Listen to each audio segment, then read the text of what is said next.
everyone, George here, and we're continuing off in this series where we create procedural textures and content, and eventually, hopefully, we'll be getting to volume rendering. In this video, we're taking a break from continuing on with shaders and so forth, and we're going to create a new kind of 3D texture. So far we have our 3D checkerboard, but I'd like to have something a little bit different because when we start getting into some more complicated examples, the checkerboard just, well, it doesn't do a whole lot for us. Today, we're going to be making a series of spheres inside of the 3D volume, and we'll be going through all the necessary code to make that actually happen. So the first thing we need to do is create a new script. Let's go into Scenes, right-click, Create, C# script. We're going to call this Spheres. And go ahead and double click it. Of course, I need to move that out of scenes in a moment. Now, Spheres is going to take a lot of the code that we already have set up from our checkerboard class. So if you haven't already watched those videos, please do so now because we're going to be pulling and copying most of this. So first of all, we are going to require that we have a mesh render and a mesh filter, although we're not going to be doing execute in edit mode this time. I'm going to grab those two parameters and bring them over here.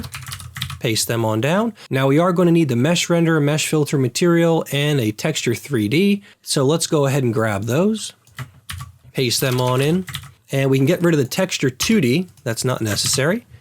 And scrolling on down, we're going to go ahead and fill in our start method. Same thing as before, we're going to be getting our components and assigning them to our different variables. Now we won't be using the shared material in this case because we're not going to be running this in execute mode. So going on down, we're going to grab all of this here, copy, paste it in the start, and moving on down, we're going to change this to material. And instead of doing this texture here, we don't need that. That's 2D. We can get rid of it. Now we just have our texture 3D here. And then we can get rid of these texture wrap and filter modes since that no longer exists for us. And that's it for now with our start method. So the first thing we're going to define here is an integer value of type radius, and this is how far out from the center we're going to go of any point or any sphere center. And let's just set that to a default value of, let's say, 25 for right now. Now that is 25 pixels. Next up, I'm going to have an int thickness. Thickness is going to be a region that is outside of the radius, and it's a gradient basically that goes from white to black, and it's just meant to soften the edges basically. And I'm going to just make a default value of 10 pixels for right now. Now, it turns out that depending upon how you implement this functionality, it can take a really long time or just a little bit of time to get done. Either way, it's probably good for us to provide the user of this script with a little bit of information on the progress, that is how long it's taking to finish this thing. So we're going to create a serialized field. And we're going to do let's see, first we need to import. So we're going to be using the UI stuff inside of Unity. So using unityengine.ui. And now that we have that, we can work with the text type, and we're just going to call this progress text. It's going to be a very simple UI element that we add to this. Now let's go back into Unity and make sure we actually have that UI. So going under Game Object, UI, let's make a text. That of course creates for us a canvas, which it resides on, and then an event system in case we needed to do any kind of event stuff, which we're really not going to do here. So we can go over to our text object right now. I'm going to change its name to progress text. And coming on down, instead of it saying new text, it's probably good for us to change that to something like progress for now. And let us zoom on out. I'm going to click on that and hit F. And I want this to be up in the upper right-hand corner. So I'm going to click here on my anchors, hold down Alt and Shift, and snap that up to the upper right-hand corner. And then I'm going to move it a little bit out from that area, somewhere like that, let's say. And let's take a look at our game menu now. So let's see, do I have that open? Yes. So here's our game, nothing displaying, we have no renderers. So let's go to Game Object and Camera. There we are. And there we go. We can see it's very small. So I'm going to increase the size of that text to, let's say, 30. And that's going to cut it off because it's too big now. So why don't we come over to our width, increase that, and our height, and increase that. Now that we have this a little bit larger, we're probably going to want to pop this over in the X direction a little bit, and that's good enough for our progress. Hit Control Save. Jumping back over into our script now, we can start making some changes to things. So what are we going to do to make this work? Well, let me give you a little bit of a background here. We've got our volume, our 3D volume, and what we want to do is place random points throughout it. And then for each point, we want to figure out the sphere that'll be surrounding it. Now we could iterate through every single block, figuring out how that is dealt for every single point. However, for an object that is in 3 dimensions, so that's 256 times 256 times 256, for each point, that's 16.7 million iterations that we would have to do. Crazy amount of calculations. And then you have to do that by how many points we have. So let's just say we only have 5 points, 83 million. That's ridiculous. So instead, we're going to do some optimizations to make this a lot smarter. We're actually going to figure out the region that that sphere can be in inside the volume and only iterate through that. And actually, the largest area that can be is the radius plus the thickness, and it actually makes a box around the sphere. Now, we are then going to iterate through that entire box, all the different elements, and we are going to figure out the pixel value for each one based upon the distance from the center. And all that is going to be accomplished in about 3 different methods.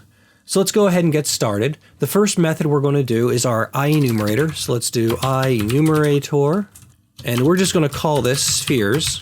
Now, if you remember, a 3D texture is actually going to be working with a color 32 array, and that's one-dimensional actually.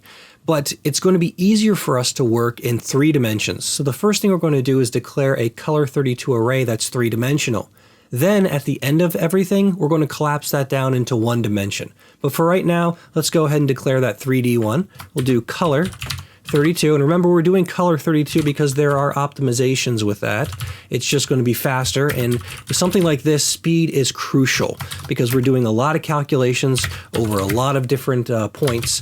And we want it to get done in a relatively, fair amount of time. If you want to, you can program this to be slower and wait forever, but I would like it to be done within, 30 seconds or so. So texture 3D.height, and we're going to do texture 3D dot, depth. Let's put there we are, and a semicolon on the end, perfect. Let's move this off. We don't need that anymore. Now that we have our array, we also are going to need to fill that array with default values because like I said, right now it's going to give them 0, 0, 0, 0 for RGB and A. So let's create a triple for loop to iterate over everything. So for int x is equal to 0, x is less than texture 3D.width x plus plus. Whoops. And I'm going to copy this top line here really fast. And I like to have X on the innermost one and go out from there. So I'm going to do Z here on the outermost and Y on the next line. Oh boy, I put a few too many in here, didn't I? Let's get rid of that one. Now we'll do Y, and this will be depth, and this will be height. Okay, and now we need to cap these off. So there we go. Thank you, autocomplete. Helped out a lot there. And now we're just going to index into this array. So colors 3D brackets, and we're going to do X, Y, Z is going to be equal to new color 32, and it's going to be 0, 0, 0, 255. Remember, color 32s are bytes, which are values between 0 and 255, 255 being fully opaque for alpha. All right, so now we've iterated through everything. We can continue on. Now we need to create our random selection of points. So we're going to do, how many points do we need? So int num random points is going to be equal to, well, let's just say 5 for right now. And then we're going to create a list for these points. So let's do a list of integer values, and we're going to store these points in an array. Remember, we're dealing with pixels, so really we want to be having random integer values that we're working with. So a list of integer arrays, and we're going to call them points, is going to equal to a new list of int arrays. And there we are.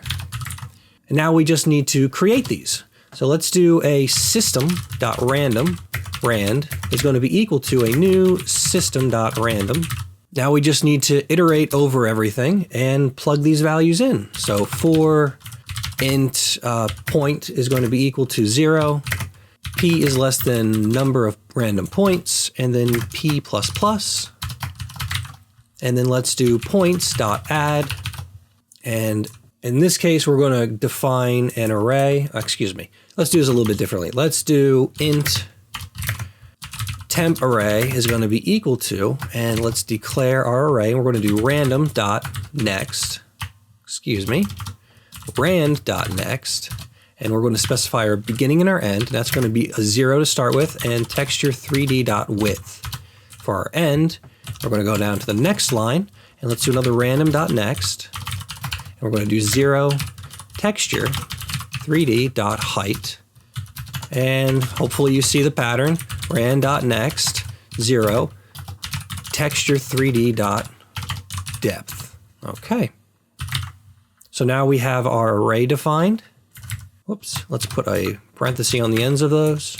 And there we are. And now we're going to add that to our points array. So points.add and temp array. Wonderful. It's probably a good time for us to go ahead and update the user on how many elements we're dealing with. So right now we need to change that progress text. So we have progress text up here, bring it on down here, dot text is going to be equal to, and what we want to set that equal to are the number that we've currently processed, which of course is 0 at this time. So we're going to do 0 plus, and that's going to end up being a division divided by, and then we'll do plus again, and now it's the total number of points we have, which is num random points. And that should be enough indication to start things off. Now we get to the actual processing of things. We need to loop through every single point that we have. So let's do a for loop again. So for int p is equal to 0, p is less than num random points, p plus plus, and we're going to need a new function to evaluate the values for that point. And then we need to update our progress text. So we'll do progress text.text is going to be equal to our current point. Let's just grab this and copy it, make our life a little bit easier. So it's going to be p now, divided by this number of random points. And then we're going to do a yield return null. So we're going to do, each point's going to get processed, and then we're going to give the coroutine a break so that other things can be processed, and then we'll move on from there. That's just a way for the program to kind of respond a little bit. If you want to, you could actually make this yield return null deeper inside this loop if you like, but this is probably good enough for the computer I'm working with. And then, of course, once we've finally finished, we need to inform the user that they're completely done. So the number of random points is going to end up being how many we've processed. So that's that. Now let's get on to this evaluation of some sort of a value. So let's create a function or a method here called, let's see, actually it looks like I'm missing a parenthesis. So there we go. Let's do, let's call it void evaluate circle block. So what I mean by a circle block is it's not the entire volume we're dealing with, just the volume that is a square around the sphere itself. So it's going to have more pixels than the actual circle, but it will completely bound the circle. So it's going to be a much smaller region than the entire volume itself. And that's what matters in optimization here. We're not iterating over millions of points. We're just maybe iterating over thousands instead. So evaluate circle block is going to need a couple things to make things work. The first thing is we're going to need the color 32 array because we're going to be placing the values directly in there. So we'll do color 32, the three-dimensional array, we'll pass that in. And then we're also going to need to know the position of that point that we're working with. So int px, int py, int pz, pass them in like that. We could also just pass the array. It's entirely up to you. Now, like I mentioned, we're going to be dealing with blocks, and the maximum size of a block is going to be the radius plus the thickness. So let's go ahead and define that. So let's do int block is going to be equal to our, let's see, int, and we want the radius plus our thickness. And actually, do I need to do that? I think I'm dealing with integers already, right? Yes, they're integers, so I do not need to do this typecast. Now the next part is to figure out the block's minimum values and the block's maximum values. The idea being that there's a a lowest most point and a highest most point in everything. And we're going to want to cap that off too so that we don't go outside of the range of the volume. So let's go ahead and create two different arrays. We're going to do int array, and it's going to be called block start. And this one's going to be equal to, we're going to use some tricks here. We're going to use system.math, and we're going to use the max function on this. So system.max.math.max. And max is going to choose the highest value, and the first value is going to be a 0. That's for the bottom of everything. And we're going to say, okay, that's the minimum value, but then what about px minus our block? So we'll never end up in the negative region because 0 will always be bigger than that. And we're going to do the exact same thing for the y and z coordinates. So let's go ahead and grab this. I'm going to paste that there, and I'm going to do it again there. Let's tab these over so things look nice. And there we are. And we'll do py, and then pz. Okay, and semicolon. And now we want to do the same thing for the end, except instead of subtraction, we're going to use addition. So plus, plus, and plus. Now, this isn't going to work because what if we are going outside the volume? We have something very high up. We have a point very close to the upper corner, and our radius exceeds the size of our volume. Well, we're going to get exceptions because we're going outside of our memory. So this time, we don't want to use the max function. We actually want to use the min function. And the min function is going to be from this value potentially, or the maximum size of our walls. That is the colors dot get length, and then we're going to specify the dimension, and that's the x dimension, the 0th dimension, and then we're going to do the y and the z, and that's 1 and 2. Now, get length works with multi-dimensional arrays, although it can work on a single-dimensional array. It's just going to return the same thing as length would return. And instead of block start, this should be block end. Great. Now that that's finished, we need to actually do some work. So we're going to do a triple for loop again. So let's actually copy the for loop we have up here to make our life a little bit faster. So I'm going to grab that and paste that right here. And things are a little bit different now. We're not going to start at 0. We're actually going to start at block start instead. So let's start with the x part because that'll make a little bit more sense. We're going to start at block start, and we want the x value, so that's 0. So that starts there, x is equal to that. And then we're going to go all the way up to block end. So x is less than block end, and that's going to be the 0th element. And we will continue to increment past that. So let's go ahead and grab this now, paste it, and put them here. And this will be the first element and the second element. And for block end, it will also be the first and second element for y and z. Let's put in our parentheses before we forget that. And now it's time for us to evaluate what that color value should be for that particular point. So let's just say colors, and that's going to be x, y, z, is going to be equal to, well, something. We don't know yet. So we're actually going to have to make another method for this. So going down again from this, put another parenthesis in there to stop all the errors. Let us create a new one that is going to be evaluate circle point. So we'll do, it'll return a color 32, and it's going to be called evaluate circle point. Now, the information we need to evaluate a circle point is basically we need to calculate the distance. That's going to tell us whether or not we should be a white value or a gradient value or a black value. So I need to know int the point x, point y, and point z, the point we're dealing with, and then I need to know the current point that we're actually evaluating, where in this box of volume that we're working.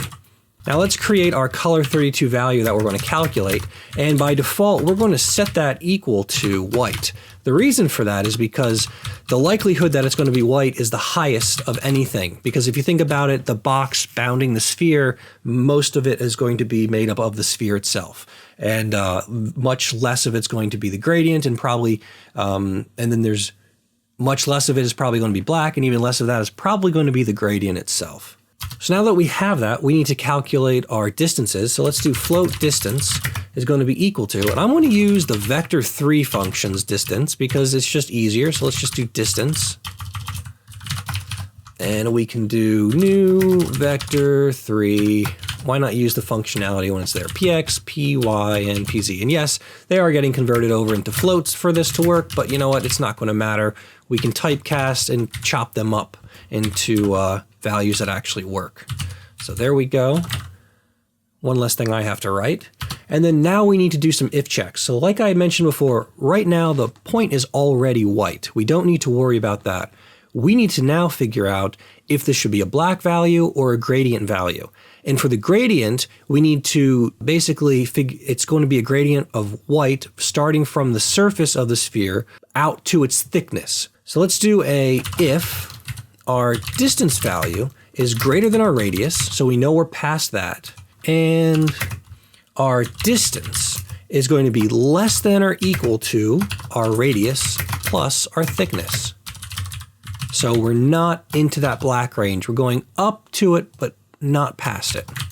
Let's create that. So if this happens, now we've got to calculate our gradient. So let's do, I like normalized values. So let's do float normalized value. That is a value between 0 and 1. And that's going to be equal to, first of all, let's think about this. We need to subtract our distance from the biggest value that we can possibly obtain, which is our radius plus thickness. So let's do radius plus thickness. And then we're going to subtract from that our distance. And now we need to divide this by the largest value to make it into a range between 0 and 1. And the largest possible value it could be is the actual thickness of the entire thing. And with that, we have our normalized value. Now we need to convert this over to a byte. So let's say byte gradient is going to be equal to, and we are going to take our normalized value and we're going to multiply this by 255. Now it's going to give us a problem. It's going to say, hey, that's not a byte. So let's do a byte cast over here to cast this to a byte. So byte right there, and we're good there. Now the last thing we need to do is create our new color. So we can do temp is equal to a new color. And that's just going to be gradient, gradient, gradient, and a value of 255. All right, now the last thing we need to see is whether or not we're beyond that range. So if our distance is greater than our radius plus our thickness. So let's just do radius plus our thickness. And if that's the case, well, pretty easy. We just make the value black. So temp is going to be equal to a new color 32, and that's 0, 0, 0, and 255. Great. Now all we need to do is return temp. And it looks like we've got an extra parenthesis, so let's get rid of that. Good. And now we can call this method right here above, and we just need to pass in the parameters. So we pass in our px, py, and pz from right up here. And we also pass in our x, y, and z, which we have from our loops. So x, y, and z. Wonderful. So that's that. We've now set all the values in here. We've iterated over everything. If we now come out to our later method inside of spheres, this means that once we've called this method right here, we should be good to go. So let's do that. Evaluate circle block, put that right here, and let's pass in our colors array. Then we need to pass in our current point. So that's going to be points p, and that's going to be value 0. And then we need value 1 and value 2 for the y and the z. So 2 and 1. Semicolon on the end. And let's see, the name colors does not exist in the current context. What did oh, colors 3D, excuse me. There we go, colors 3D. All right, so with that, we should have populated the entire array and we finished everything. Now it's time for us to take all that information and shove it into a one-dimensional array. Basically unravel the entire thing or flatten the array.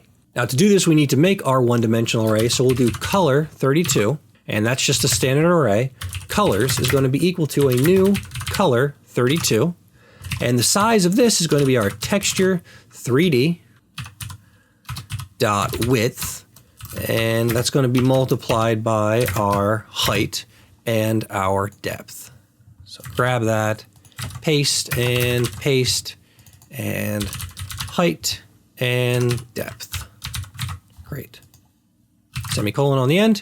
And now we need to do another iteration, a big old loop. Lots of loops in this.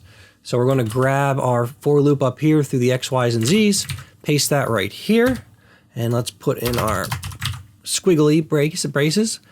And now what we're going to do is say that we need to figure out our index first. Remember, we're converting a three-dimensional array into a one-dimensional array, so we need to figure out what that three-dimensional XYZ value means for a one-dimensional array.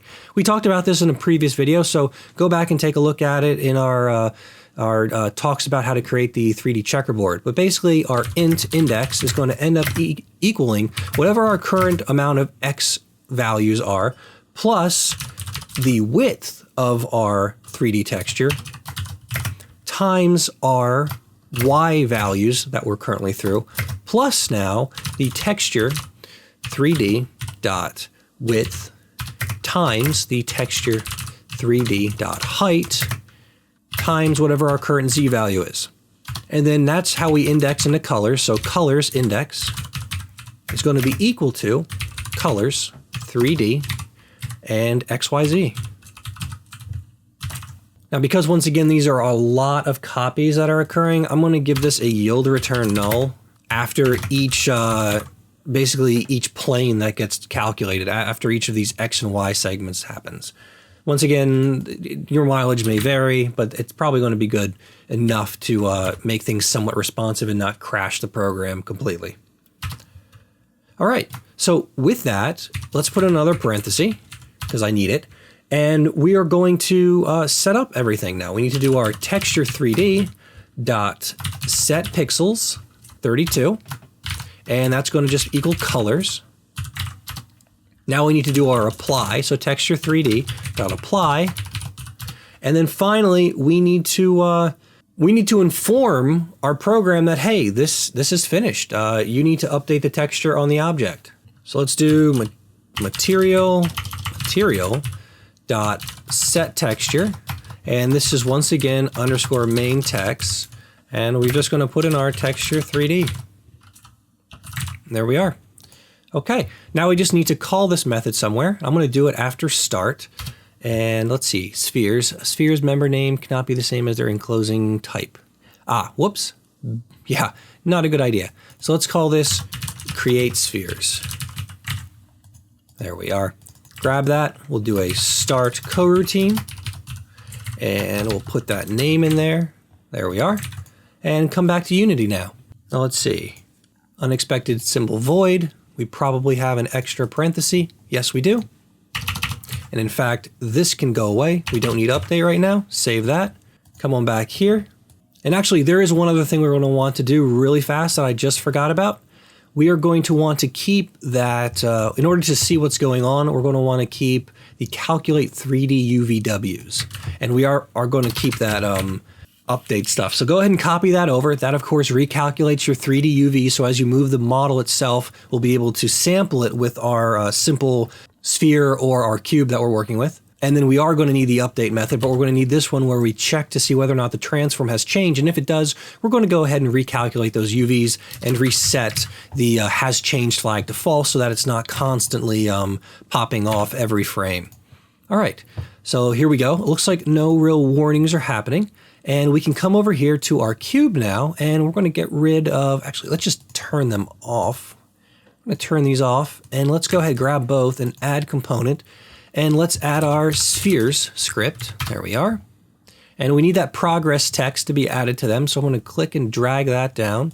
Let's just make sure they're good. Both are good.